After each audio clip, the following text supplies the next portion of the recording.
যে আজ কিন্তু দিল্লিতে ইডির সদর দফতরে হাজিরা দিতে চলেছেন অভিষেক বন্দ্যোপাধ্যায়। গতকালই তিনি দিল্লি পৌঁছে যান এবং ইডির সমন পেয়ে রবিবার দিল্লিতে পৌঁছানোর আগেই আমরা দেখলাম যে বিজেপির বিরুদ্ধে রাজনৈতিক প্রতিহিংসার অভিযোগে সরব হন ডায়মন্ড হারবারের তৃণমূল সাংসদ। প্রশ্ন তোলেন কেন্দ্রীয় এজেন্সিগুলির নিরপেক্ষতা নিয়ে। আমরা কথা বলবো আমাদের প্রতিনিধি প্রকাশ সিনহার সঙ্গে। সরাসরি চলে যাচ্ছি প্রকাশের কাছে। প্রকাশ, এই মুহূর্তে তুমি রয়েছো দিল্লিতে ইডির সদর দফতরের সামনে। এখানেই কিন্তু অভিষেক বন্দ্যোপাধ্যায়ের আজ আসার কথা। কখন তিনি আসছেন, কি খবর রয়েছে তোমার কাছে? দেখো আমি দাঁড়িয়ে রয়েছি ইডির দিল্লির সদর দফতরের সামনে এবং তুমি দেখতে পাচ্ছ গেটের সামনে কিন্তু ইতিমধ্যেই সিকিউরিটি ফোর্সেস অফিসাররা, ইডির যারা নিরাপত্তা রক্ষী তারা কিন্তু চলে এসছেন। এবং যেটা ইডি সূত্রের খবর, সকাল 10টার পর অভিষেক বন্দ্যোপাধ্যায় ইডির এই অফিসে পৌঁছবেন, তারপরেই কিন্তু তার জিজ্ঞাসাবাদের যে প্রক্রিয়া শুরু হবে। তুমি জানো যে এর আগে কিন্তু গত বছর অভিষেক বন্দ্যোপাধ্যায়কে ম্যারাথন জিজ্ঞাসাবাদ করা হয়েছিল। প্রায় 7 ঘন্টা ধরে অভিষেক বন্দ্যোপাধ্যায়কে জিজ্ঞাসাবাদ করেছিলেন ইডির অফিসাররা। তাহলে কেন দ্বিতীয়বার আবার ডাকা হচ্ছে? অভিষেক বন্দ্যোপাধ্যায় দাবি করেছিলেন যে সব ধরনের কোঅপারেশন তিনি করেছেন, সমস্ত প্রশ্নের উত্তর দিয়েছেন, তাহলে আবার কেন ডাকা হলো? এই একই প্রশ্ন আমরা ইডির অফিসারদের করেছিলাম। তারা যেটা জানাচ্ছেন যে গত কয়েক মাসে, অর্থাৎ যেদিন অভিষেক বন্দ্যোপাধ্যায়কে জিজ্ঞাসাবাদ করা হয় তারপরে কয়লা পাচারকাণ্ডে তদন্ত করতে গিয়ে নতুন তথ্য সামনে আসছে, নতুন তথ্য প্রমাণ, বেশ কিছু নতুন এভিডেন্স তারা পেয়েছেন এবং সেই নতুন এভিডেন্সকে সামনে রেখেই কিন্তু অভিষেক বন্দ্যোপাধ্যায়কে নোটিশ পাঠানো। এবং তুমি জানো অভিষেক বন্দ্যোপাধ্যায় এবং তার স্ত্রী রুজিরা বন্দ্যোপাধ্যায় তারা দিল্লি হাইকোর্টে পিটিশন ফাইল করেন এবং নোটিশ কোয়াশ করার আবেদন জানান, কিন্তু হাইকোর্ট সেই পিটিশন রিজেক্ট করে দেয় এবং তারপরেই আমরা দেখলাম ইডির অফিসাররা তারা আবার নোটিশ পাঠিয়েছেন অভিষেক বন্দ্যোপাধ্যায় এবং রুজিরা বন্দ্যোপাধ্যায়কে। ইডির অফিসাররা যেটা জানাচ্ছেন যে তারা মূলত দুটি বিদেশি ব্যাংক অ্যাকাউন্ট রয়েছে। তুমি জানো এর আগেও একাধিকবার সিবিআই বা ইডি সূত্রে আমরা খবর পেয়েছি যে দুটি ব্যাংক অ্যাকাউন্ট রয়েছে। একটি ব্যাংক অ্যাকাউন্ট থাইল্যান্ডের ব্যাংককে রয়েছে, একটি ব্যাংক অ্যাকাউন্ট লন্ডনে রয়েছে। গোটা ইনভেস্টিগেশন, অর্থাৎ অভিষেক বন্দ্যোপাধ্যায় রুজিরা বন্দ্যোপাধ্যায়ের যে জিজ্ঞাসাবাদের প্রক্রিয়া, এই গোটা প্রক্রিয়া কিন্তু জিজ্ঞাসাবাদের মেন কেন্দ্রবিন্দু হচ্ছে এই দুটো ব্যাংক অ্যাকাউন্ট। তোমাকে আরেকবার দেখাবো সামনে ইডির অফিসের ছবি এবং যে বিদেশি ব্যাংক অ্যাকাউন্টের কথা তোমাকে বলছিলাম, সেই দুটি বিদেশি ব্যাংক অ্যাকাউন্টে কিন্তু যেটা ইডির তরফে দাবি করা হচ্ছে যে তারা জানতে পেরেছেন যে সেখানে কিন্তু বিপুল অঙ্কের টাকা ট্রান্সফার করা হয়েছিল। তাহলে এই টাকা কেন ট্রান্সফার করা হয়েছিল, তার সঙ্গে অভিষেক বন্দ্যোপাধ্যায় বা রুজিরা বন্দ্যোপাধ্যায়ের কি লিঙ্ক আপ রয়েছে, সেটা একটা বড় প্রশ্ন। তুমি জানো বারবার অভিষেক বন্দ্যোপাধ্যায় যে দাবি করেছেন যে তিনি কিন্তু এই বিষয় নিয়ে কিছু জানেন না। তাহলে কেন বারবার একই প্রশ্ন এই দুজনকে করা হচ্ছে, এটাই কিন্তু সবচেয়ে বড় প্রশ্ন। আমরা ইডির অফিসারদের প্রশ্ন করেছিলাম যে কেন এই বিদেশি ব্যাংক অ্যাকাউন্টের ব্যাপারে তারা জানতে চাইছেন বা কি লিঙ্ক আপ রয়েছে, কি ধরনের এভিডেন্স রয়েছে। তাদের উত্তর একটাই যে আমাদের কাছে এভিডেন্স রয়েছে, তথ্য প্রমাণ রয়েছে, সেই তথ্য প্রমাণকে সামনে রেখেই কিন্তু আমরা জিজ্ঞাসাবাদ করতে চাই। আমরা গতকালই প্রশ্ন করেছিলাম যে একবার তো অভিষেক বন্দ্যোপাধ্যায়কে ম্যারাথন জিজ্ঞাসাবাদ করা হয়েছে, আমরা জানি, বা 7-8 ঘন্টা ধরে সকাল থেকে সন্ধ্যে পর্যন্ত জিজ্ঞাসাবাদ করা হয়েছিল। সেদিন কি উত্তর পেলেন না? ইডির অফিসাররা যেটা জানাচ্ছেন সেদিন কিন্তু বহু প্রশ্নের উত্তর অভিষেক বন্দ্যোপাধ্যায় এড়িয়ে গেছেন, কিন্তু অভিষেক বন্দ্যোপাধ্যায় দাবি করেছিলেন যে তিনি সমস্ত প্রশ্নের উত্তর দিয়েছেন। আমরা অপেক্ষা করছি ঠিক 10টার পর অভিষেক বন্দ্যোপাধ্যায় ইডি দপ্তরে আসবেন। একেবারে অনেক ধন্যবাদ প্রকাশ তোমাকে। অবশ্যই এই খবরে আমাদের নজর থাকবে। অভিষেক বন্দ্যোপাধ্যায় কি জানিয়েছেন শুনবো এবং এটাও শুনে নেব পাল্টা দিলীপ ঘোষ কি জানিয়েছেন। এই তদন্তকারী সংস্থাগুলির নিরপেক্ষতা নিয়ে বারে বারে প্রশ্ন উঠছে।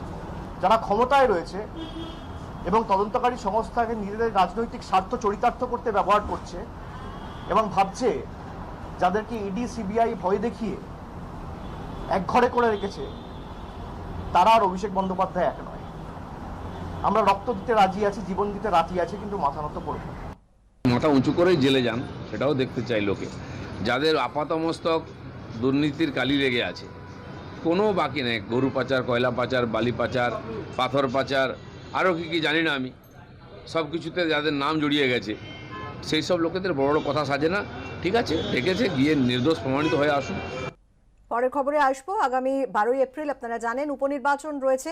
যেমন বালিগঞ্জে বিধানসভার আসনে উপনির্বাচন রয়েছে, তেমনই কিন্তু আসানসোলে লোকসভা উপনির্বাচন রয়েছে। রাজ্যে এলেন তৃণমূল প্রার্থী শত্রুঘ্ন সিনহা। অন্ডাল বিমানবন্দরে তাকে স্বাগত জানান মন্ত্রী মলয় ঘটক। রাজ্যে এসে বিজেপির বহিরাগত আক্রমণের জবাব দিয়েছেন তিনি।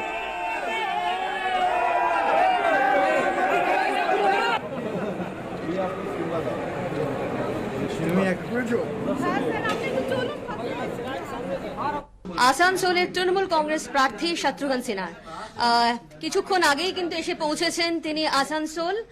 তার আগে জিজ্ঞাসা করে নেব যে आसनसोल में जब आए आप कार्यकर्ता और समर्थक इतना मतलब वो खुश थे, तो आपको कैसा फील हो रहा है?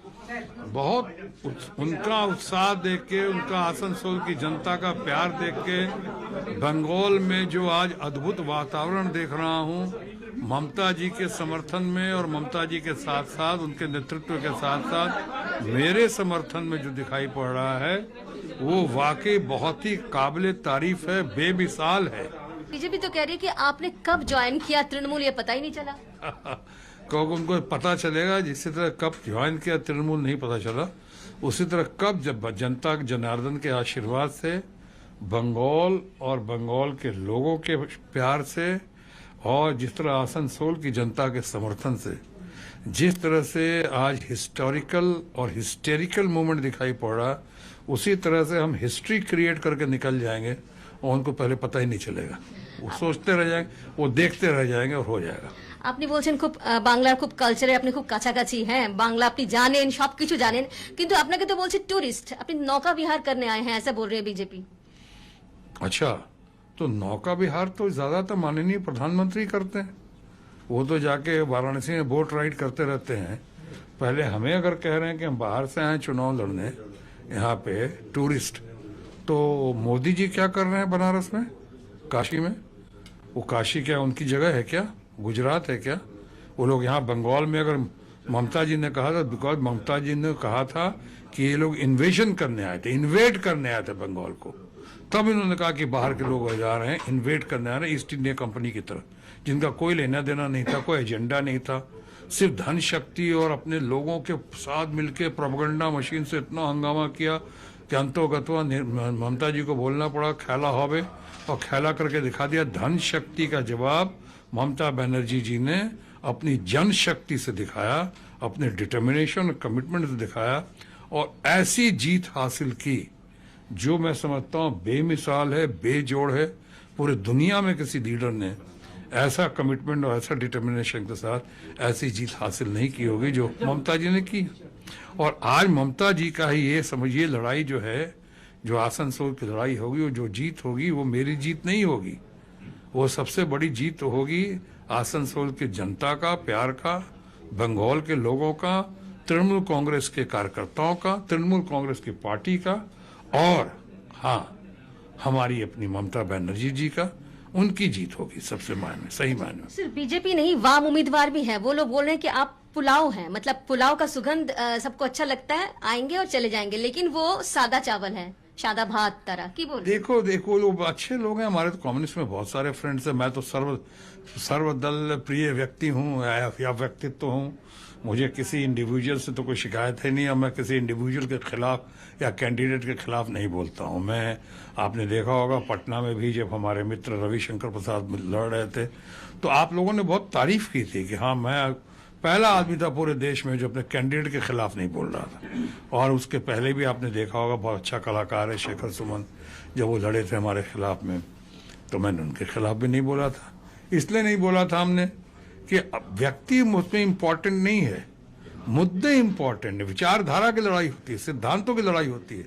अगर कम्युनिस्ट के हमारे फ्रेंड कह रहे हैं, चाहे हमारे बीजेपी के हमारे कुछ फ्रेंड्स कहते हैं ऐसा कि मैं टूरिस्ट हूँ, चाहे बाहर से आया हूँ, तो उनको तो बताइए तो सही कम्युनिस्ट फ्रेंड को कि राहुल गांधी क्या कर रहे हैं वायनाड में, वहां से जीते हैं, वहां पे कम्युनिस्ट क्षेत्र से जीते हैं ना।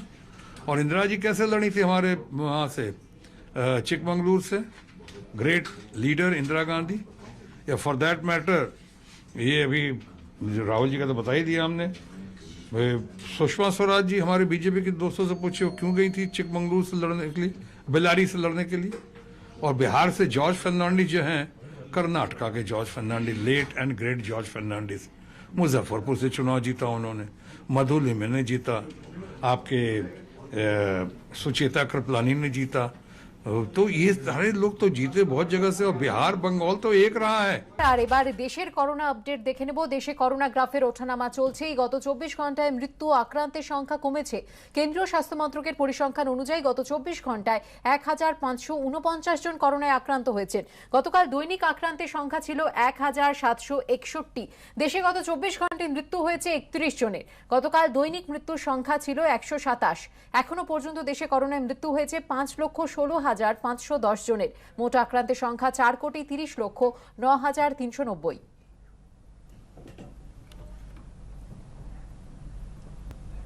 দেশে করোনা গ্রাফ এখনো স্বস্তিদায়ক সুকর্ণা, কিন্তু তারপরেও উদ্বেগ যাচ্ছে না। আর তার কারণ হচ্ছে দক্ষিণ পূর্ব এশিয়া থেকে ইউরোপ হয়ে আমেরিকা করোনা সংক্রমণের বাড়বাড়ন্তে সিঁদুরে মেঘ দেখছে গোটা বিশ্ব। উদ্বেগ বাড়িয়েছে 1 বছর বাদে চীনে করোনা আক্রান্তের মৃত্যু। অতিমারি শেষ হতে এখনো ঢের দেরি, অশনি সংকেত দিয়েছে বিশ্ব স্বাস্থ্য সংস্থা। প্রায় 1 মাস ধরে চলছে রাশিয়া ইউক্রেন যুদ্ধ। আন্তর্জাতিক বাজারে হুহু করে বাড়ছে অপরিশোধিত তেলের দাম। ফেব্রুয়ারিতে ভারতে খুচরো মূল্য বৃদ্ধির হার গত 8 মাসে সর্বোচ্চ সীমায় পৌঁছেছে। তার আগে থেকেই করোনা পরিস্থিতি কার্যত পিষে দিয়েছে গরিব, নিম্নবিত্ত, মধ্যবিত্তের অর্থনীতিকে।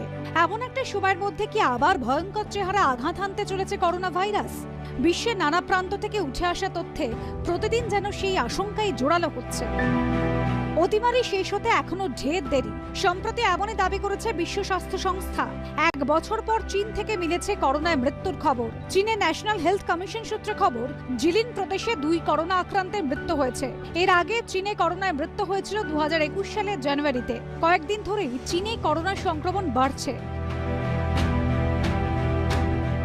অথচ জিরো কোভিড নীতি কার্যকর করতে গিয়ে সে দেশে লাগাতার কঠোর লকডাউন, কোয়ারেন্টাইন এবং গণহারে কোভিড টেস্ট চালিয়ে গিয়েছে প্রশাসন। তারপরেও করোনা ফনা তুলছে কিভাবে? এই প্রশ্নই এখন ভাবাচ্ছে বেজিংকে। ওমিক্রনের দাপটে হংকং, তাইওয়ানে ঊর্ধ্বমুখী করোনা সংক্রমণ। করোনা সাব ভ্যারিয়েন্টের জন্য আমেরিকার পরিস্থিতি অবনতির আশঙ্কা প্রকাশ করেছেন মার্কিন প্রেসিডেন্টের মুখ্য স্বাস্থ্য উপদেষ্টা অ্যান্টনি ফাউচি। সংক্রমণে গ্রাফে সিঁদুরে মেঘ দেখছে ব্রিটেনও। দক্ষিণ পূর্ব এশিয়ায় করোনার বাড়বাড়ন্তের জন্য মূলত 3টি কারণকেই দায়ী করেছে বিশ্ব স্বাস্থ্য সংস্থা। BA.2 সাব ভ্যারিয়েন্টের ক্ষমতা সংক্রমণ নিম্নমুখী হতেই বিধি এবং সচেতনতা শিথিল এবং ভুয়ো খবরে বিভ্রান্তিতে ভ্যাকসিনেশনে খামতি। এই আবহে 27 মার্চ থেকে ভারতের সঙ্গে 37টি দেশের আন্তর্জাতিক বিমান পরিষেবা স্বাভাবিক হচ্ছে। কি হবে তারপর? করোনা প্রতিরোধে প্রয়োজনীয় ব্যবস্থা গ্রহণের কথা জানি ইতিমধ্যে মহারাষ্ট্র সহ একাধিক রাজ্যকে সতর্ক করেছে কেন্দ্র। এদিকে এই রাজ্যেও করোনার ওঠানামা চলছে। সংখ্যায় খুব কম হলেও বন্ধ হয়নি মৃত্যু। এই পরিস্থিতিতে সোমবার থেকে কলকাতা পুরসভার কোভ্যাক্সিন সেন্টারগুলিতে 12 থেকে 14 বছর বয়সীদের জন্য কর্বেভ্যাক্সের টিকাকরণ শুরু হতে চলেছে। এবিপি আনন্দ।